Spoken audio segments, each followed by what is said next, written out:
Good morning, everybody. Uh, it's almost good afternoon.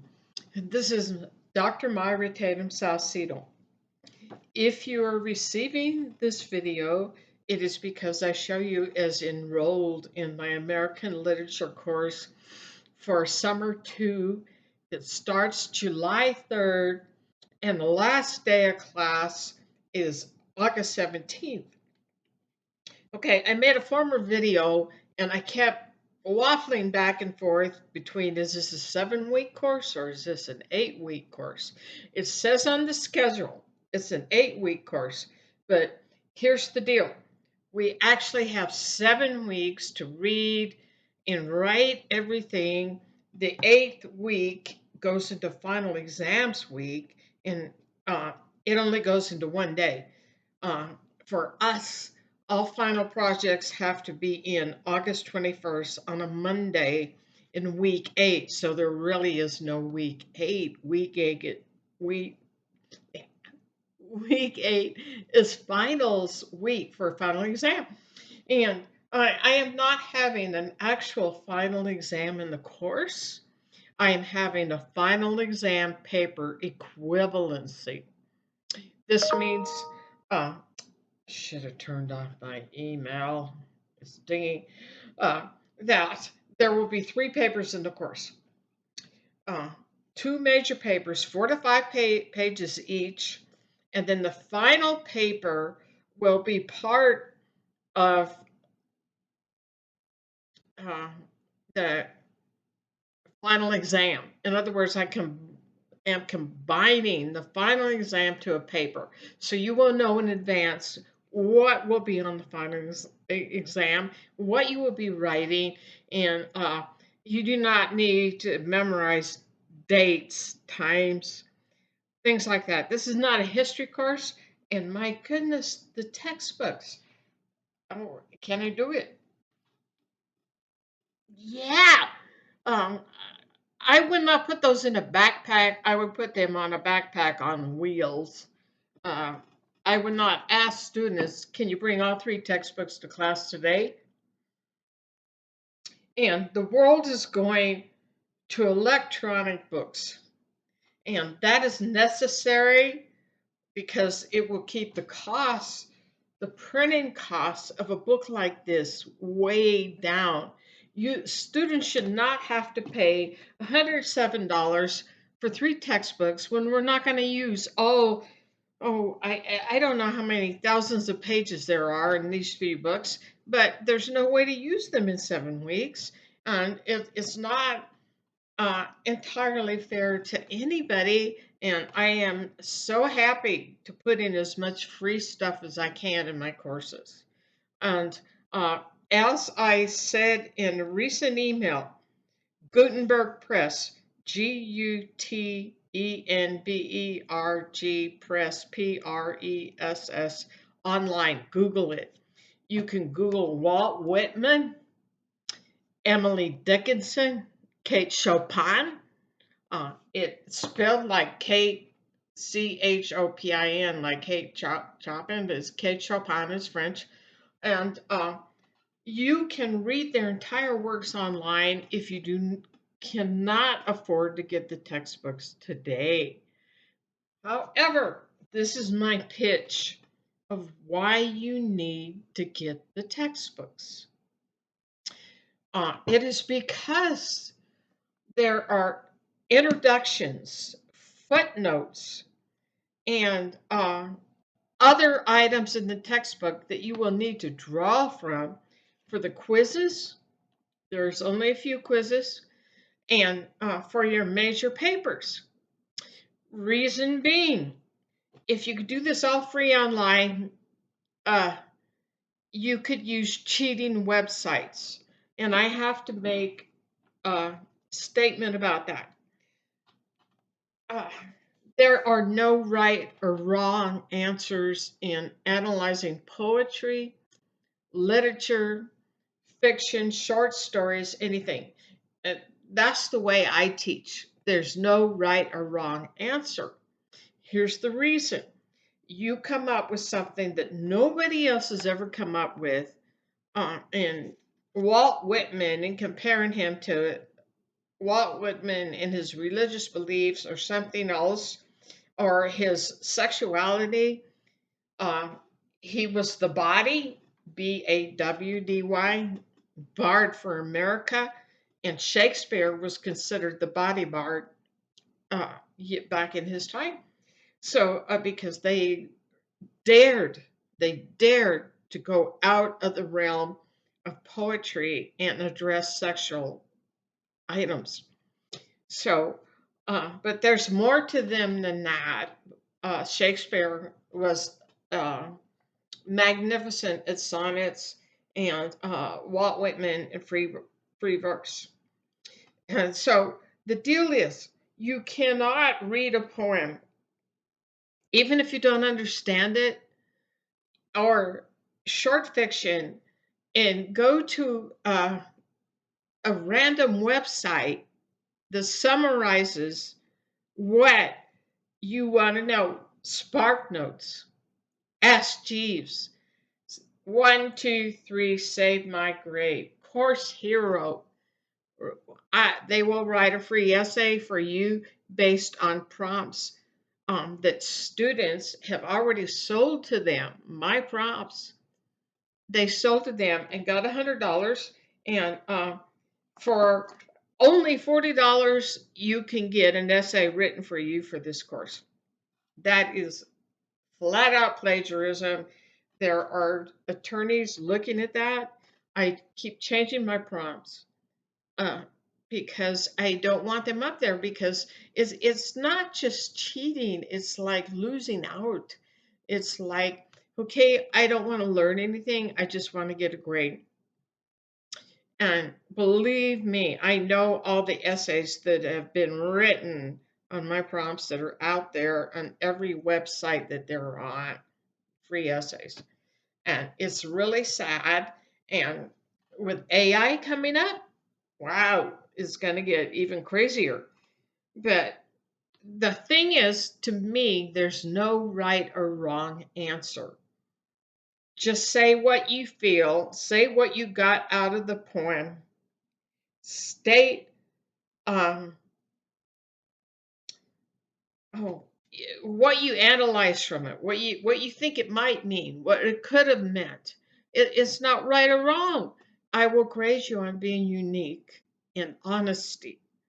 That is huge. That is huge. Uh,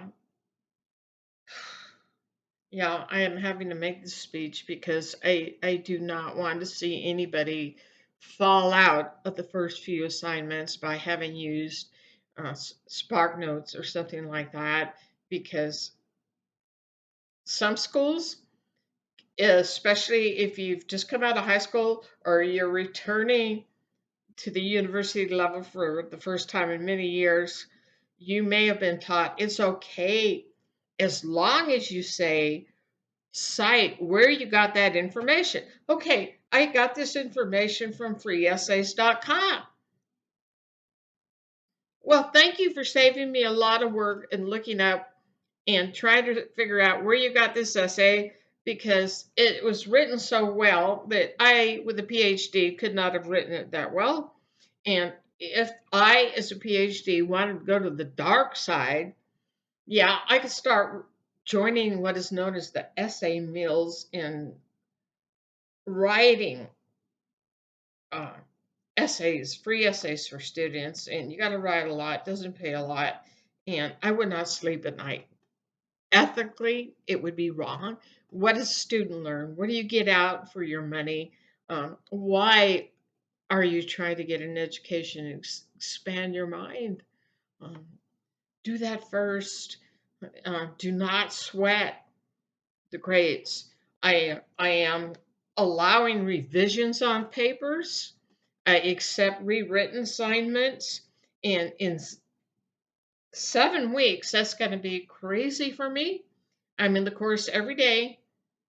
I will be in the course every day. I will be making a lot of videos to get you through it.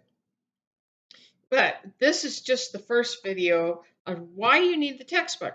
Okay, this textbook, Norton Anthology American Literature, 1865 to 1914, 10th edition looks like this. Okay, I gotta look. The major editor, when you look in there, is Robert S. Levine, Levine. So, if you want to quote background for your papers, for your discussion boards, for any assignments, when you quote the footnotes or the introductions, you are quoting the editor, Robert Levine. Yeah, well, when you're quoting Walt Whitman, you're quoting Walt Whitman only. Robert Levine did not write Walt Whitman's Leaves of Grass. His name should not be cited uh, next to Leaves of Grass. That Walt Whitman wrote that. That when Walt Whitman is speaking, you have the poetry lines and then in parentheses, Whitman, page number in parentheses. Okay, poetry is a little different, and I'll get into that in another video where you have slashes between poetry lines, but it's Whitman when he's speaking his own words. It's not Levine. Okay, if there are sentences that Walt Whitman lived from this day to this day, he was a journalist when he was younger, he did this and that, and this is when he died. Obviously, Whitman did not write about when he died. So who is writing that? Levine. He is the editor for the footnotes and the introductions. And I beg you, get your introductions from the textbooks. Do not go to the History Channel. Do not go to Encyclopedia Britannica.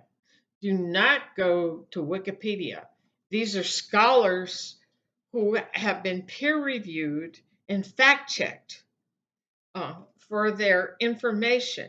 So use the textbooks for background information. That's why you really need the textbooks. It's your best source. I do accept you going out to use the UTPB library databases, and that's because they are scholarly written articles in there that have been fact checked, they have been approved. So if you go to Wikipedia, I could go to Wikipedia and write anything as a random professor. I might be wrong. Okay, one good thing about Wikipedia, it can get you started as a jumping off space. And if you scroll, if you see a number, if you see a number next to a sentence, like 3 next to a sentence, scroll all the way down to the bottom of Wikipedia, number 3. It might show you a scholar author's name and the paper, a scholarly work that the paper came from. Click on that and see if you get to a scholarly paper that you can use. Just do not cite Wikipedia. Do not cite Encyclopedia Britannica, History Channel, A&E. A lot of these things are entertainment based and not fact checked. Aliens are among us. Conspiracy theories, things like that. No. So I am stating this right out of the gate. Your ideas are significant. They are important. They can be unique. And that's how I write papers that get published. I find something, some connection, some thread, something that nobody else has seen. And I make connections. Like right now, am having something published about military and comic books and graphic novels as being a healing device due to the fact of using two sides of the brain for people that have seen combat and trauma. Yeah, it's unique, it's different, And I don't know anybody else. There's a few people out there in the world that have stumbled upon this idea in different respects. But my goodness, I did not go to SparkNotes and say, tell me the answer. So that's the first thing that I need to say, why these books are so important. You get everything you need out of them. You do not have to go to scholarly websites other than textbooks unless you want to. Then use the UTPB free online library databases. Reason being, um, just lost my train of thought. Oh, yeah.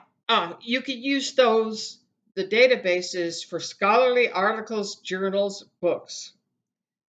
And you can also find articles, Google Scholar, searching Google Scholar. Good articles will end in .edu for education or .gov, G-O-V for .government statistics. I do not want to see random websites that end in .com, commercial, or .org, organization, random blogs.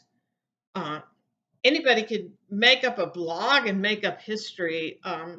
Don't count on those things.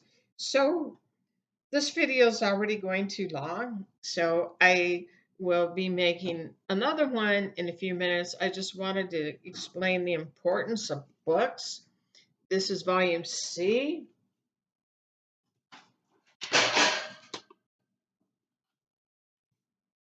Volume D, 1914 to 1945, and then 1945 to the present, volume C. I will say we might not go past the 60s or 70s and up to the present. And there are wonderful articles in these books that we will be skipping over because there's no time to read them. And they will be offered, I will offer you to select random different articles that really intrigue you that we did not read in class to do your major papers upon. But write on something you like, Black Elks Speaks, A Life in the Ghetto, whatever you want to choose that we don't cover in class, that is fine. I want you to find what you care about. If you care about what you're writing about, it's always a better paper. You can always get published as an undergraduate student, and I work on that. So I have gone too long. This video is going to take a while to spool up, but I will make another video, and you will be seeing a lot of me in videos. And when the class starts, I could do live video conferences. And really, I'm supposed to wait till the class starts, but I'm kind of the view you didn't get your syllabus early enough. You didn't get the readings early enough. Start today if you want. I'm a slow reader. I would be reading the introduction and Walt Whitman poems. Not an easy read. So my next video will be what to look for in Walt Whitman and Emily Dickinson. And that might follow this one pretty soon. So I will see you in the next video. Thank you. Bye.